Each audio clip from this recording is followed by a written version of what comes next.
Mes heshtjes dhe deklaratës, historia e limit dhe bies në botën e njerëzve publik, fjalët nuk janë thjesht fjalë. Ato janë veprime, gjykime, shprehje të një perceptimi që shpesh nuk ka lidhje me ndjenjat e vërteta. Kur Lim Hoti deklaroi publikisht se ai dhe bia janë vetëm miq, çdo fjalë e tij nuk ishte thjesht një sqarim i rastësishëm.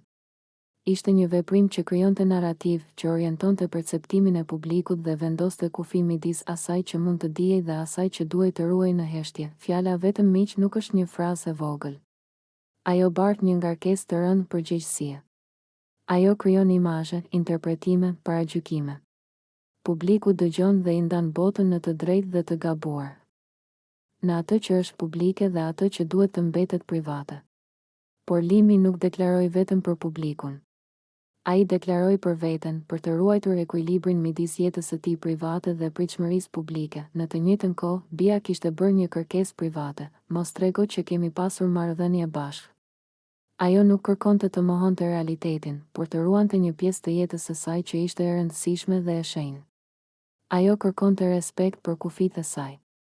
Ajo kërkonte që privatesia të mos thyej nga publikimi. Këtu lind kontrasti themelor mes deklaratës publike dhe privatësisë. Limi flet për të vendosur një kufi të qartë në publik, ndërsa bia kërkon që të ruhet një kujtesë e privatësisë.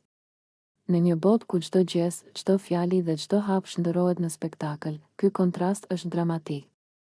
Ai tregon se nuk është gjithmonë e lehtë të ndash të vërtetën, të ruash integritetin dhe të jesh i sinqert, pa e ekspozuar veten ose të tjerët. Limi, duke deklaruar vetëm miq, nuk po mohonte të kaluarën e tij. Ai po vendoste një kuptim për të ardhmen, një kornizë që do të shërbente për të mbrojtur marrëdhëniet e tij me njerëzit përreth. Fjala e tij ishte e qartë, e vendosur dhe e matur. Ajo nuk kishte për qëllim të fuste në skandal apo të përfitonte spektaklin. Ishte një deklaratë që shprehte maturi dhe vetdije. Çdo histori nuk ka nevojë të ekspozohet për të pasur kuptim. Nga ana tjetër, kërkesa e bies është po aq e fuqishme. Ajo tregon nevojën për kontroll mbi tregimin e jetës së saj, nevojën për të vendosur se cila pjesë e historisë do të mbetet publike dhe cila do të ruhet vetëm për kujtesën e saj. Në një marrëdhënie, kjo është një shenjë e pjekurisë emocionale, të kuptosh se ndonjëherë fjalët publike nuk janë të nevojshme dhe se disa ndjenja nuk kanë pse të bëhen pronë e publikut. Të mendosh për këtë situatë na tregon shumë për psikologjinë e të folurit dhe të mosfolurit. Limi zgjodhi të flasë për të kontrolluar perceptimin e jashtëm, për të vendosur një vijim midis vetes dhe botës.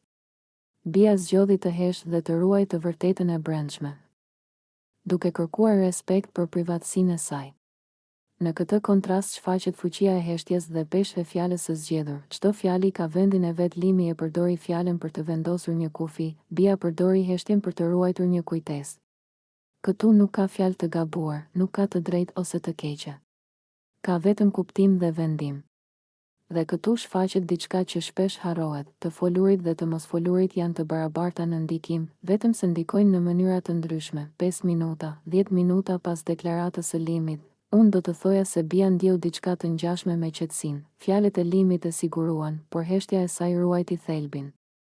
Ajo nuk kishte nevojë të kundërshtonte.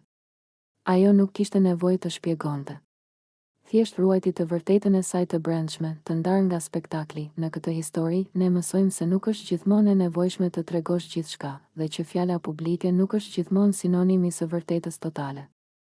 Limi dhe bia treguan një mësim të vogël, por të fuqishëm. Kujdesi ndaj privatësisë dhe maturia e fjalës janë një formë e bukur respekti për veten dhe për të tjerët. Në fund, ajo që mbetet nuk është thjesht deklarata që Limi bëri, ose kërkesa që bia i bëri, por nuanca midis tyre. Ajo midis fjalës që vendos kufi dhe heshtjes që ruan sekretin.